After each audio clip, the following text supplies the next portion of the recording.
This is Between the Lines, presented by Continental Diamond, coming to you from London after the Vikings improved to 5-0. I'm Tatum Everett. That's Ben Leber. You just spoke to Stephon Gilmore, who had the game-sealing interception in this one. The final score 23-17. What did he have to say about that play?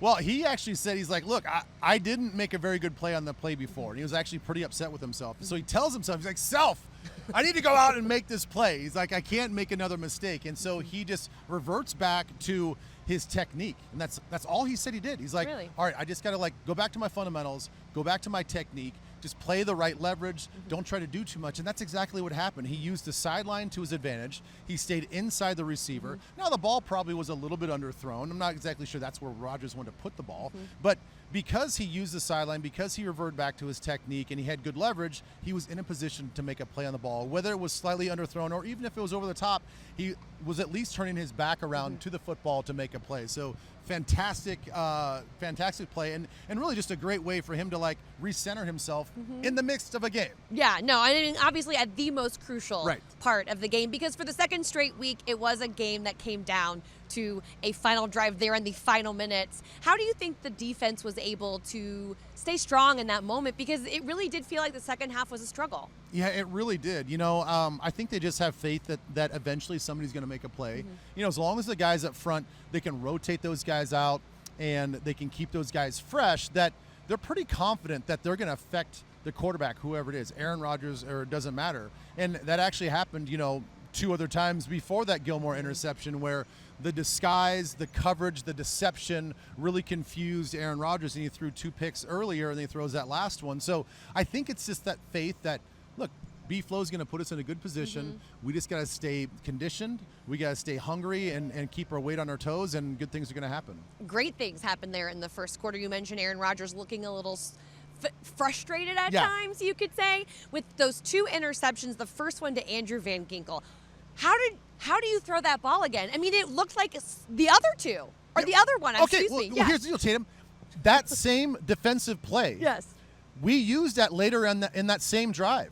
And Rodgers actually wanted to throw short to that second receiver, and then saw Van Ginkel from the line of scrimmage drop back in coverage again. He's like, no. And it looked like it was like a double move to Wilson on the outside. It was not a double move. To me, it looked like, oh my gosh, I just got to make something out of nothing. And then Wilson saw him, double clutch, and then turns and goes up the field.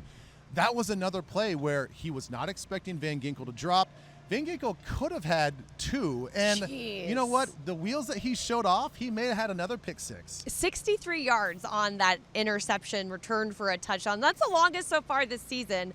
He's catching a lot of eyes right now, but so is Cam Bynum, who's catching interceptions. He's had the 3rd straight season of multiple interceptions. This defense was really able to affect a veteran. What does that say about this unit under Brian Flores right now? It's just, it's hitting on all cylinders when it comes to just affecting the passer. Now, the thing is, statistically, I even asked Stephon about that. I'm like, does it bother you that you're part of a defense that gives up more passing yards than any other defense in the league? And he's like, no, because we also take the ball away. We also, we get sacks. We also put them behind the chains. So, that's something that they're going to live with. And again, it's just that the utmost confidence knowing that this defense is going to apply pressure, but they know inherently if you're going to bring those guys, there are going to be some voids and windows in the passing scheme. So as long as they can make the clean tackle and not have something go out the gate, they're okay.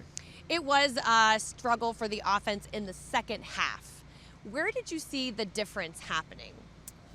Well, I would have liked personally, we called a lot of deep shots. I mean, our protection for the most part was there.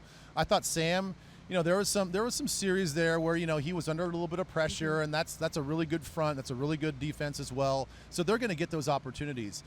For the most part, he had time to throw. It was almost like feast or famine with our passing game. Like, we're either going to chuck it down the field 25, 30 yards, or we're not. And we're just going to try to cobble something together. And so I would have liked to have seen maybe shorter check downs, just kind of, do a little bit what the Jets were doing to us, just kind of take what the defense is going to give you and hope one of our guys breaks the tackle and picks up a big gain. So, I'm sure that they're going to reevaluate all that stuff during the bye week and say maybe in those situations where we're not winning on the outside, we kind of go back to the shorter passing game. How much of that result, maybe not being as successful in the short game, could be because Aaron Jones was out with the hip injury there and wasn't able to make it back in the game? I think a lot of it, honestly. It didn't allow us to get into the flow. I mean, we tried to run the ball a little bit more with Ty, and Ty's just not quite what Aaron Jones is. And so, I do have to give their defense some credit. Even early in the game, the first drive, they had a couple defenders behind our line of scrimmage as free runners, and Aaron was able to break those tackles and pick up some positive yards. So we have to figure something out. It was a little bit too leaky in the run blocking situation, and then Ty a couple times just didn't really have a chance to go anywhere. So then when you're either behind the sticks or it's 2nd and 10, it's hard to make those calls.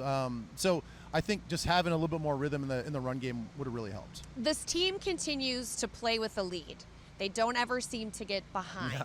And I feel like I've heard a lot of critics out there saying, like, I'll believe in this team when they finally come from behind after facing that adversity. If you don't ever get behind, you don't have to learn that. But for those out there who want to argue back and say, well, no, I already believe in this team, why should that not matter?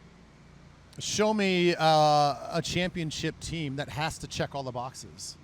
I don't think that is necessarily the case. Just to have a winning team and to have a championship caliber team, there's not a formula. It's just like you put points on the board and your defense stops the other team from putting points on the board. I mean, however it happens is however it happens. To me personally, I don't really buy into this thing like, oh, well, this empty box that we says like we have to be behind and we have to show this resilience to fight back. And like, why? Why can't we just be a team that jumps on people early and that we just maintain the lead and we make a bunch of plays and make the offense one-dimensional, and then our defense goes out there and does what it does? I don't see why that couldn't be the formula. If you are Kevin O'Connell and you're assessing this team, what do they need to improve on when they come back from the bye? I would say, run efficiency, okay. Whether or not who's in there. And as I mentioned earlier, we had a lot of free runners in the backfield, regardless if it was Aaron Jones or Ty Chandler. And then I would say, hopefully getting Hawkinson back. Oh, yeah. Then we can attack some of those vulnerabilities in the defense where it's a little bit shorter. We don't always have to feel like we got to go to Addison. We have to go to Justin Jefferson. We can start using some of those other complementary weapons that we have on offense. And when we look at the Vikings 5-0 at this point, where do they go? You've got this long stretch as a player. How do you attack that? Because you have now 12 games ahead of you that you have to do back to back to back. Well, now they've proven it that they can play a physical brand of football. They can be explosive. They can play the game on the field. So, Tatum, I got to say that I think their biggest obstacle now is the belief that they can do it for 12 games and that they don't buy into the hype. Yeah. The distraction factor that is success is real. And they have to just make sure that they don't read the headlines, they don't listen to things, they don't listen to people patting them on the back saying that they're going to do this and Viking fans are going to buy their tickets down to New Orleans and all this other stuff. Like that's a big time distraction. That takes you away from your ultimate goal, which is to win each week. And so I really think going forward, it's going to be the mental and emotional game to stay focused, stay driven, put the blinders on, know that it's a long season, and just keep plowing forward. Are you wearing a Vikings wedding ring? I didn't even notice that. I am. Look at you. It's my game day ring. Oh, well, it's good luck. Keep it on for the next 12 games. I will do that. I'm going to do that. I promise. Also, I wouldn't be remiss if I didn't mention Harrison Smith. I feel like I left him out of the discussion for defense. He is now one of 7 DBs in all of the NFL ever with 30-plus interceptions and 20-plus sacks. He's Hitman. I mean, what else can you say? So I had to mention it. Yeah, you have to mention that. I mean, everybody would love a free sack, and that's the thing about this defense is you don't know who's going to be blitzing and who's not. And, he hits Aaron Rodgers in the back of the head because they don't account for him. You have to honor the defender that's inside of him because the tackle now has to honor him. And then the receiver, he's got to go out for a route. The running back's on the other side. Like, who's going to block him if he blitzes? So it's like that every single play. And so, you would love to get yourself in the right blocking scheme, but you can't block everybody. No, you can't. But for now, they don't have to worry about it for another week because your Vikings will have a bye this next week, and then they will play the Detroit Lions at US Bank Stadium on October 20th. Until then, Ben, Tatum from London, thank you so much for tuning in, and Skol Vikings.